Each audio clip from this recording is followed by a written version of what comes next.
1960년대까지 농업에 의존해온 우리나라. 현재 생활 하수와 축산 폐수가 차지하는 수질 오염 발생량은 약 60%나 된다.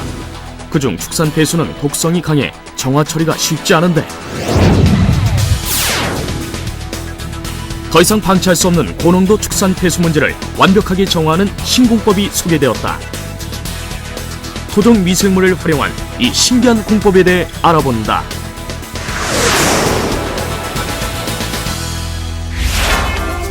안녕하세요. 꿈을 현실로 사이언스 황수경입니다. 지난 1988년부터 올 5월까지 19년 동안 동해와 서해에 버려진 축산 분뇨와 공장 폐수가 무려 1억 254만 톤에 이른다고 합니다. 특히 이 축산 폐수에는 중금속과 발암물질이 많이 들어있다고 하는데요. 사실 세계 각국이 안고 있는 축산업의 최대 문제가 이 폐수 처리라고 하니 쉽게 간과해선 안 될 문제인 것 같습니다.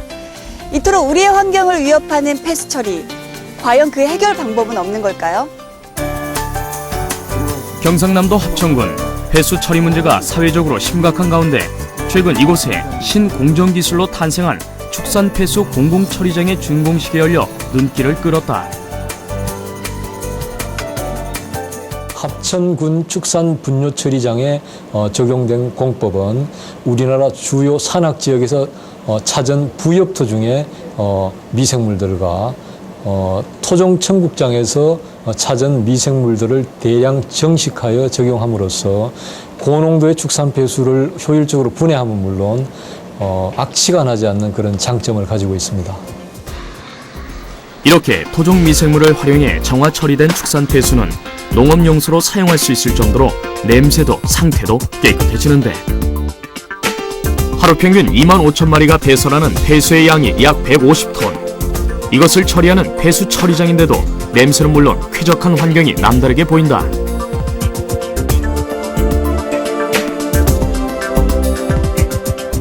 박사님, 이 청국장 안에 있는 미생물을 어떻게 축산 폐수에 넣게 되는 건가요?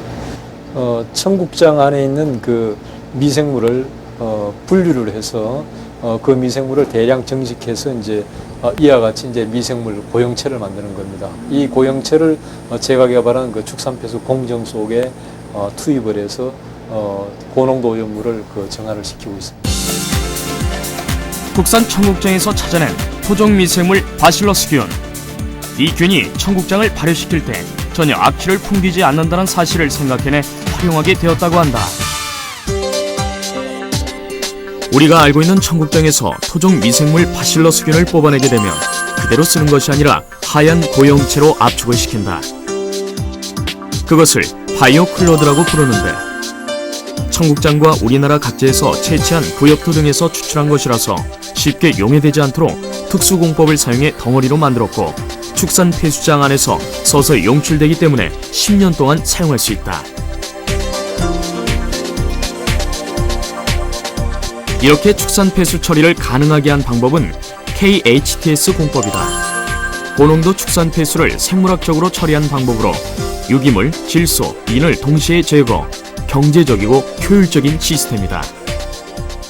박사님, 그렇다면 미생물 덩어리, 그러니까 바이오크로드는 언제 넣게 되는 거죠? 바이오크로드는 네. 여기 미생물 조정조 또는 활성도라는 그 반응조에 투입을 하게 되면은 여기에서 이제 그 좋은 미생물들이 대량 정식이 돼서 이 폭기조로 넘어가게 됩니다. 폭기조로 넘어가서 최종적으로 이제 오염물이 정화도 되고 더불어서 일단 냄새 안 나는 이유가 바이오크로드 내에 좋은 미생물들이 정식하기 때문에 일단 냄새가 나지 않는 그런 장점을 가지고 있습니다.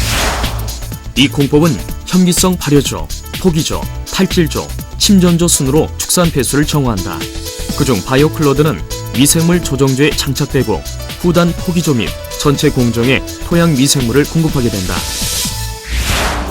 이렇게 바이오클로드를 넣게 되면 청국장에 끈적거리는 효과를 만든 것처럼 점성 물질을 분비하여 오염물 처리 공정에서 포기조 내 미생물 군집을 형성하도록 도와 다른 유익한 포기성 미생물들의 활성을 조장한다.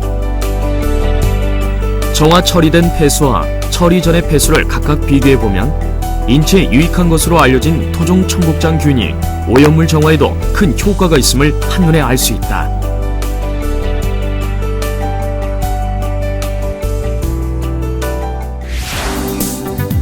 실제로 바이오클러드를 적용한 전과 후를 비교해도 암모니아 수치 등 대부분의 항목들이 반 이상 줄어들면서 큰 효과를 나타냄을 볼 수 있다. 그렇다면 이렇게 활용도 높은 토종 미생물을 어떻게 바이오클러드로 만드는 것일까? 우선 토종 미생물 바실러스균이 잘 증식할 수 있도록 영양액 속에 넣어둔다. 이때 중요한 것은 잡균이 들어가지 않도록 멸균 과정을 통해 순수 배양 과정을 거쳐야 한다.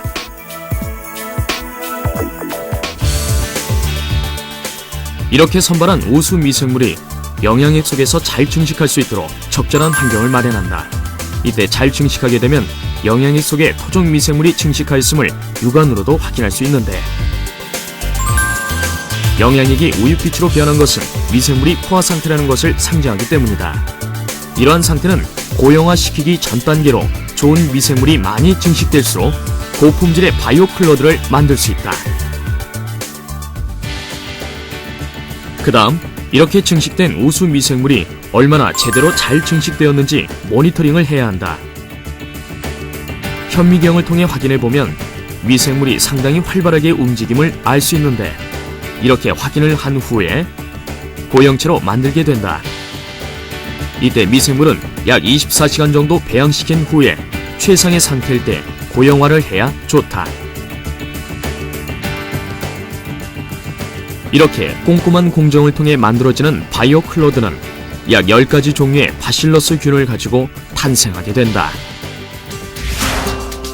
생활 하수에 비해 100배나 고농도인 축산 폐수를 그냥 방치해두면 하천과 호수에 부영양어를 초래하는 물질이 다량 포함되어 있어 수질 오염의 주요 원인이 되는데, 이러한 축산 폐수에 청국장에서 뽑아낸 바실러스균을 넣으면 14일에서 16일에 걸쳐 폐수에 섞인 질소를 처리하여 법정 기준치인 60ppm을 훨씬 밑도는 수준으로 정화되어 큰 효과를 누릴 수 있다.